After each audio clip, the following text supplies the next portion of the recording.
So now we're going to talk about one-step multiplication equations. Let's do a little bit of a review first. Do you remember what the other name is for the additive inverse property? So we're thinking of the inverse of adding. If you thought the opposite property, you are correct. So when we add opposites, what do we get? We get 0, right? And we use the opposite property in order to solve one-step addition equations. So, what would you do first to x minus 4 equals 6? You change it to x plus negative 4, right? Change all subtraction to addition, so that we're only dealing with addition equations, no subtraction equations. And now, what property do we use to get rid of that negative 4 that's being added to our x? The opposite property, right? So I'm going to add the opposite of negative 4 to both sides, positive 4. Now, why is it we add positive 4 to the side that says x plus negative 4? Because we want negative 4 and positive 4 to cancel to equal 0 so that we can end up with just x on that side. And then why do we add 4 to the side with a 6? Because we want to keep the equation balanced, right? Otherwise the equal statement no longer is true. X plus 0 is x, so x equals 10. We can check this by substituting 10 in the place of x. And so we end up with 10 minus 4 equals 6, which is true. Let's look at the other equation. What would you do first in the other equation to solve for x? Add 7 to negative 7, right? Why? Because we want x by itself, and 7 plus negative 7 is 0. And then what do you have to do after that? You have to add 7 to the other side. Why? To keep the equation balanced or equal. So x equals 12. And again, we can check this. 12 plus negative 7 equals 5. That's true, so we have the correct answer. So we're going to move on and talk about the multiplicative inverse property in order to work with multiplication equations.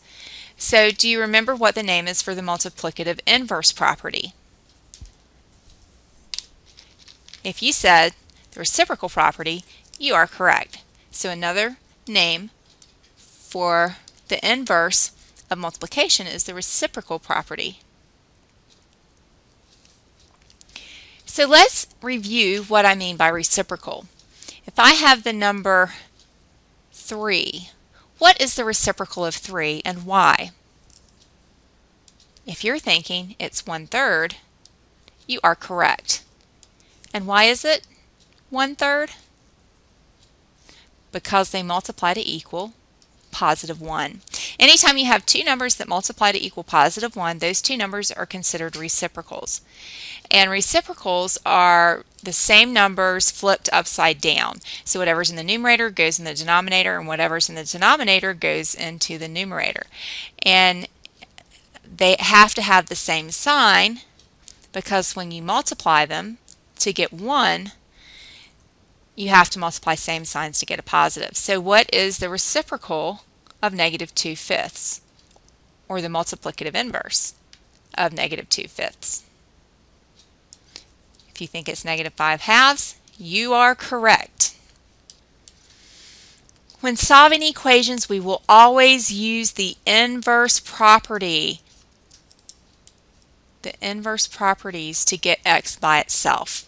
So if we're working with addition, we're going to work with the opposite or additive inverse property. When we're working with multiplication, we're going to be working with the reciprocal or multiplicative inverse property.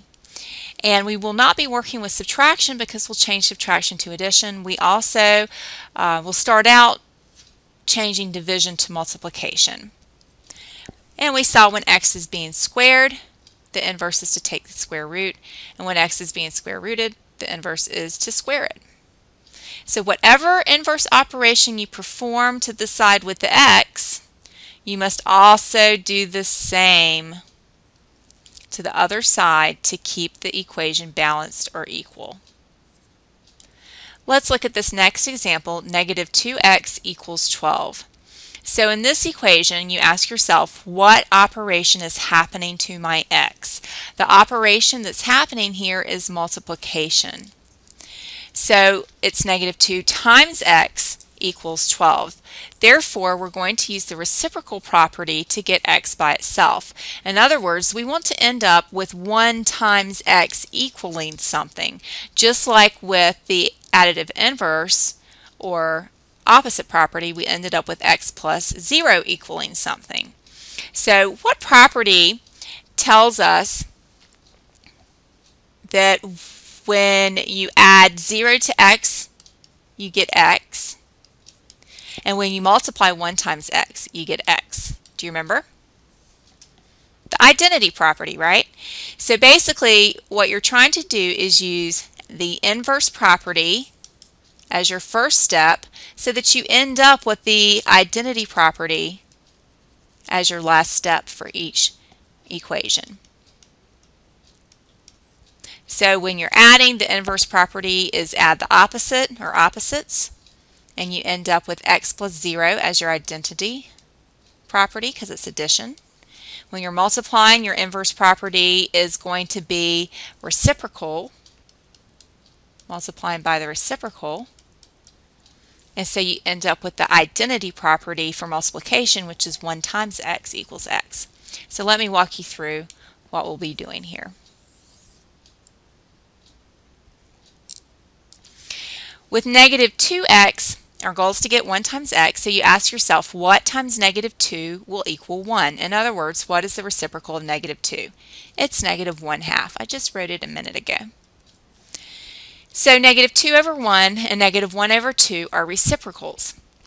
So 2 goes into 2 once, so we end up with negative 1 times negative 1, which is 1. So we end up with 1 times x on the left, which is our goal. Now, what do we have to do to the right-hand side? Whatever we did to the right-hand side, or the left-hand side, we also have to do to the right-hand side. So we're also going to multiply negative 1/2 on the right-hand side. And I can cross cancel there as well. And I end up with negative 6. So 1 times x is x, x equals negative 6. Now, the way that you learn to do this initially, instead of using the reciprocal property, is with division. You would divide both sides by negative 2 because the inverse of multiplying is dividing. However, we're taking this a step higher to understanding math at a higher level this year, so we work with multiplying by the reciprocal instead. And notice that when you multiply by the reciprocal, aren't you ultimately dividing anyway? Because when you cross cancel, that is division. So when you multiply by the reciprocal, you are dividing. Whenever you multiply with fractions, you divide anyway, right? So let's have a little side note here. So if I said 4 divided by 2, isn't that the same thing as 4 times 1/2? Because we're going to change reciprocal, right? We're just changing division to multiplication and finding the reciprocal of 2, which is 1/2. And that equals 4 over 2, which equals 2. Or we could cross cancel here and get 2, or we could divide there and get 2. So any of these are the same thing. So division can always be expressed as multiplication, multiplying by the reciprocal. So that's what we're actually doing when we solve these equations. All right, so let's move on and look at some more examples. Go ahead and pause the recording and try these two equations. Make sure that you show your steps like I showed you by multiplying by the reciprocal. In number 1, you should have multiplied by negative 1/5 because that's the reciprocal of negative 5.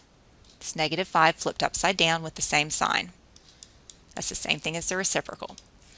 Now you cross cancel. You end up with positive 1 on the left hand side because negative times negative is positive. And on the right hand side, you're going to end up with negative 5. So we end up with 1 times x on the left equals 5 times negative 1 is negative 5. Be careful not to lose the negative when you multiply. 1 times x is x, so x is negative 5. And I can double check that with a check step. Negative 5 times negative 5 does indeed equal 25. Number 2, again, we're going to multiply both sides by the reciprocal of the number that's being multiplied times x. So what's the reciprocal that you multiplied by?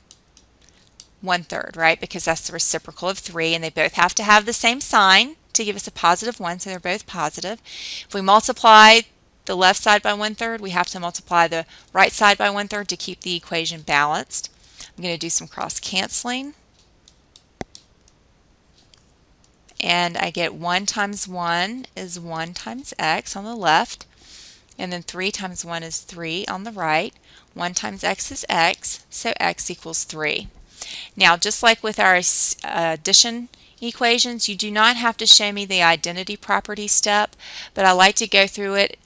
One, because some people need to write that step as they first adjust to solving equations and showing their steps, and 2, because it clearly illustrates the whole reason why we multiply by the reciprocal, which is to get 1 times x and use the identity property.